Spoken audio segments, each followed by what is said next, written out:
जय हिंद साथियों, अभी सभी साथियों के साथ मिलकर आज हम लोग डीएम ऑफिस रजौरी गार्डन आए हैं। हमने ज्ञापन सौंप दिया है। विषय वही है बापुल्ला मच्छी मार्केट के पास नौ पुल का निर्माण जो जर्जर हालत में हो चुका है, एवं दूसरा विषय है नई पुलिस चौकी के निर्माण के लिए, क्योंकि एनओसी हमें प्राप्त हो चुकी है। इसके रिगार्डिंग हम लोग आज ज्ञापन देने डीएम ऑफिस आए थे और हमने एसडीएम साहब से मुलाकात हुई और डीएम साहब को हमने ज्ञापन दे दिया है। एक एक्ट है, आपको बताना चाहूँगा, DDMA section 30 disaster management act 2005। DDMA क्या होता है? District disaster management authority. ये क्या होती है कि जो आपदा प्रबंधन, जिसके तहत अगर आप देख रहे हो कि जान मान की जो हानि की होने की संभावना बनी रहती है, उसमें डीएम साहब के पास ये अधिकार है कि वो आपातकालीन फंड रिलीज करके उस पुल का निर्माण कर सकते हैं और उससे संबंधित जितने भी विभाग हैं उसको एक निर्देश जारी कर सकते हैं, और उससे संबंधित जो विभाग उसके अंदर काम नहीं कर रहे हैं और ढीलापन कर रहे हैं उस पर कार्रवाई भी कर सकते हैं। अभी एसडीएम साहब ने पुलिस विभाग से बात भी करी कि आप पुलिस चौकी बनाने में देरी क्यों कर रहे हो, जल्दी से जल्दी वहाँ पुलिस चौकी बननी चाहिए, क्योंकि आपराधिक गतिविधियों का केंद्र बन चुका है मच्छी मार्केट चौराहा पूरा। और नौ पुल निर्माण के लिए उन्होंने भी कहा कि इस पर हम लोग बात करेंगे, विचार करेंगे और इस पर कैसे काम किया जा सकता है जल्दी जल्दी हम आपको बताएंगे। तो हम लोग लगातार प्रयास कर रहे हैं और हमने ये भी उनसे निवेदन किया है कि एक बार आप दौरा कीजिए कि जो अम्बेडकर स्कूल के सामने वाला जो पुल चालू है वो भी बुरी हालत में है, उस पर भी कभी ना कभी जान मान की हानि हो सकती है। कर्नल भाई ने बताया कि जो पुल है वो बहुत जर्जर हालत में है और वहाँ पे एक चौकी का भी निर्माण होना चाहिए। चौकी का निर्माण इसलिए होना चाहिए क्योंकि आए दिन वहाँ पर कोई ना कोई आपराधिक गतिविधि होती रहती है और हर दूसरे तीसरे दिन कोई ना कोई वहाँ पे डेड बॉडी भी मिलती है। और दूसरी बात यह है कि जो पुल जो जर्जर हालत में है वहाँ पे क्या प्रशासन इंतज़ार कर रहा है कोई बड़ी दुर्घटना होने का? तो मेरा निवेदन यही है, आप सब लोगों से भी मैं ये कहना चाहता हूँ कि करण भाई ने जो लड़ाई शुरू करी है इस लड़ाई में समर्थन दें, साथ आएँ और साथ मिल करके उस पुल को नवनिर्माण इसका करवाएं ताकि आगे किसी को भी कोई जान माल का खतरा ना रहे। ये दुर्भाग्य की बात है कि पिछले देख रहे 3-4 सालों से करण भाई लड़ रहे हैं इस लड़ाई को।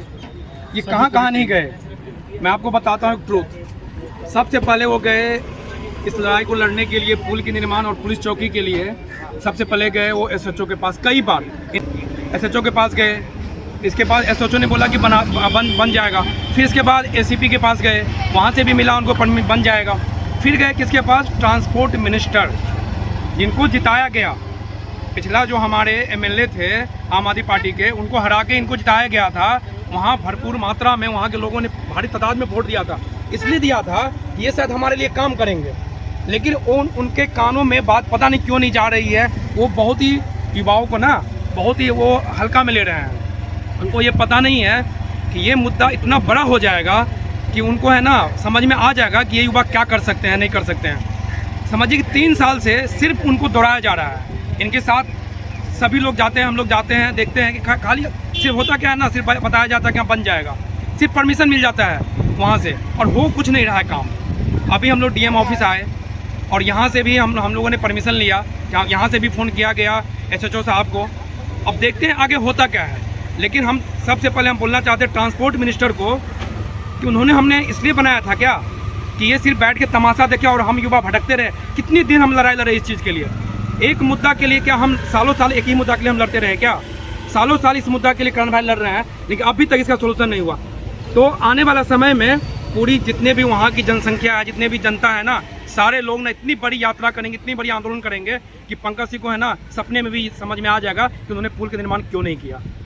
आप लोग देख रहे हैं किस तरह से करण भाई और मोहिंदर जी और नितेश जी संघर्ष कर रहे हैं, बबलू जी भी संघर्ष कर रहे हैं। ये युवा लोग जो है लगातार संघर्ष कर रहे हैं उस पुल के निर्माण के लिए। वहाँ पे मर्डर हो चुके हैं, वहाँ पे लड़कियाँ गायब हो चुकी हैं, वहाँ पे कई घटनाएं घट चुकी है। और जो हमारे जिन लोगों को जनता ने वोट दे के, भारी वोट दे के लोकप्रिय विधायक, लोकप्रिय सांसद, लोकप्रिय निगम पार्षद बनाया है, वो लोगों के कानों पे जूं तक नहीं रहेंगे। ये समस्या की तरफ देखते रहिए, जीत कर अपने घरों में जाकर बैठ गए हैं।